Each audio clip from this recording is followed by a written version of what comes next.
আজ আমার গোলাউড়ি 3 মাস কমপ্লিট হলো, আমার মাতৃত্বের 3 মাস। আমরা আস্তে আস্তে বড় হয়ে যাচ্ছি। আমার ছোট্ট সোনা বড় হয়ে যাচ্ছে খুব তাড়াতাড়ি। কীভাবে যে সময়গুলো চলে যাচ্ছে সত্যি আমি বুঝতে পারছি না। যদি আটকে রাখতে পারতাম এই সময়গুলোকে, আমি সত্যিই আটকে রাখতাম। তো যাই হোক, তোমরা ওকে অনেক আশীর্বাদ করো, ও যেন খুব ভালো মানুষের মতো মানুষ হয়। ও যখন পেটুতে ছিল তখন আমি বড় মাকে বলতাম আমি যেন আমার একটা বন্ধু পাই, যাকে আমি সব বলবো।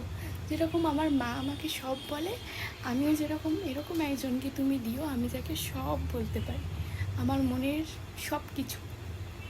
আর ভগবান ঠিক আমার কথাটা শুনেছে। আমার কথা বলতে গেলে আমার গলা আটকে আসছে, চোখ ছলছল করছে।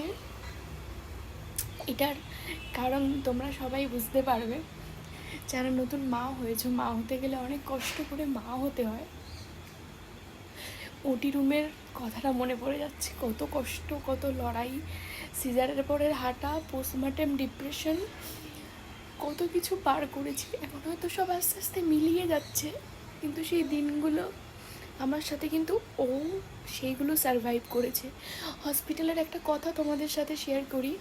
হাঁটতে যেদিন আমাকে দিয়েছিল নার্সিং হোমে, আমি আর উঠতে পারছি না বেডে, আমাকে তো ট্রাই করতে হচ্ছে। আর আমার মেয়ে কাঁদছে খিদের জন্য, আমি কিছুতেই উঠে ওকে খাওয়াতে পারলাম না। ও এত কাঁদছে, কাঁদতে কাঁদতে ও ঘুমিয়ে পড়লো। আমার সেদিন খুব কষ্ট হয়েছিল যে আমি উঠতে পারছি না, এত কষ্ট হচ্ছে। আমার মেয়েও তো আমার সাথে সারভাইভ করছে বলো। তো যাই হোক,